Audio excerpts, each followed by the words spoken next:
Sana simple na lang. Sana hindi na mag-undergo ng process, lalo na kung masasaktan.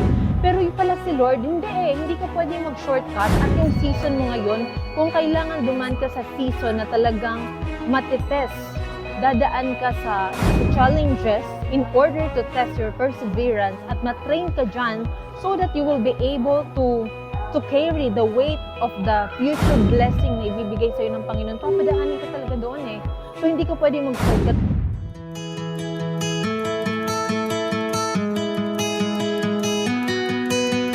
Hi everyone, welcome to Kairos Moments. So right now we're here at the airport in Malaysia, Kuala Lumpur. We'll be traveling back to the Philippines now. So they have a beautiful airport. So pero maganda pa rin sa Singapore. Pero kanya-kanyang season ng ganda ito. But anyway, for this episode, let's talk about respect each and everyone's season. So, ang bawat tao ay may kanya-kanyang season. Season ng, if you are a student right now, that is your season. If ikaw ay nag-work right now, season mo yan. And if you are running your own business, that is your season. Or if you are going through difficult situation, season mo yan. But what's important in every season is remain faithful. Because faithfulness matters to God. And respect sa bawat season na gusto sa'yo, gusto ka ni Lord, ipadaan doon kasi may proseso ang Panginoon. Now, let me share in Ecclesiastes chapter 3, verse 1. So, iikot ko ito, no? Okay, saan? Okay, for a while, ikat ko. Anyway, so let's read in Ecclesiastes chapter 3, verse 1. There is a time for everything and a season for every activity under the heavens. So, whether we like it or not, may mga bagay na kailangan tayo pagdaanan and it is part of the journey, it is part of the process na kailangan natin irespeto. I remember I know someone, it's because syempre, kung may sobra ko pinagpapasalamat sa Panginoon, parang I kept on crying to God before, umiiyak ako sa season na yon sa Panginoon dahil sa sobrang hirap ng buhay and life was really difficult. And sabi ko sa Panginoon, Lord, I was asking for help sa Kanya na iniisip namin, ang pinag-pray ko noon is pagkain and pambayad sa kuryente. And that was a difficult season ng aming buhay, lalong na sa aming magkakapatid, sa aming family. So you see, kung dati, sobrang akong nagpasalamat sa Panginoon na pinadaan kami doon dahil kung ang pinagpe-pray ko, Lord, please provide us ng pambili ng pagkain, pambayad ng kuryente, at iniiyak ko yun sa Panginoon because sa sobrang kahirapan. But Lord, pero in this season now, grabe si Lord mag-turn around ng situation ng bawat tao. But in that season, kahit na sobrang hirap, manatili ka lang tapat sa Panginoon.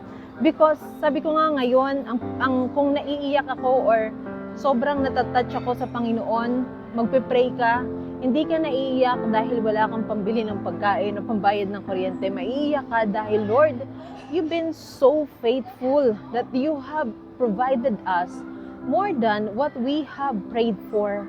So you see, so kung I remember may isang graduate na siya ng college that financially she is capable, especially yung kanyang family. Talagang kaya nilang bumili kung ano man ang gusto kong tutusin, even na hindi siya mag-work. Pero when I look at her, sabi ko, na-realize ko na whether magustuhan mo man or ako, pag tinitinan ko na sana simple na lang, sana hindi na mag-undergo ng process, lalo na kung masasaktan. Pero yung pala si Lord, hindi ka pwede mag-shortcut. At yung season mo ngayon, kung kailangan duman ka sa season na talagang matitest, dadaan ka sa challenges in order to test your perseverance at matrain ka dyan so that you will be able to carry the weight of the future blessing na ibibigay sa'yo ng Panginoon. Papadaanin ka talaga doon eh. So, hindi ka pwede mag-shortcut. Kaya yung season ngayon, all you have to do is to endure and remain faithful kung saan ka pinapadaan ng Panginoon. And while you are going through difficult situation, manatili ka lang sa paggalingan ng Panginoon, sa pagmamahal ng Diyos, that you know that kahit gaano kahirap or may mga trials man, alam mo may Diyos na tapat sa buhay mo na hindi ka pababayaan. That's what happened also in my life. Ay, grabe. Every time now, actually, galing din kami nung nakaraan sa Singapore and now we're here in Malaysia. I never dreamed na mag-travel kasi okay na nga sa amin ang Baclaran, Divisoria, Quiapo. But look what the Lord did. Lord, grabe, maiiyak ka hindi na yung ang iyak mo, hindi na sa dating old reason mo kundi Lord, who am I? Para pagpalain mo ng sobra-sobra, para pagmahalin mo ng ganito. That Lord, we are not deserving of all the blessing, but Lord, you are just so, a loving God, a faithful God.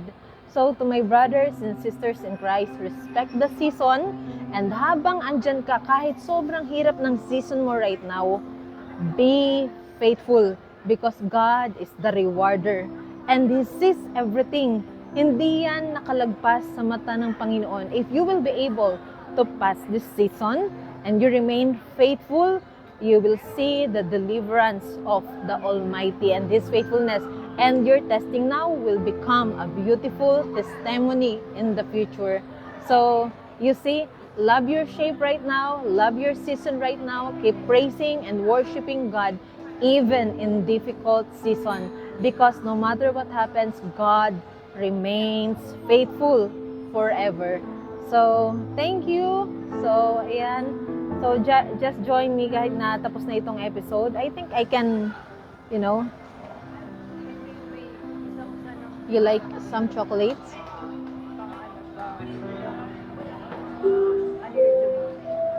Okay. Okay, you may check. I think I bought something for them.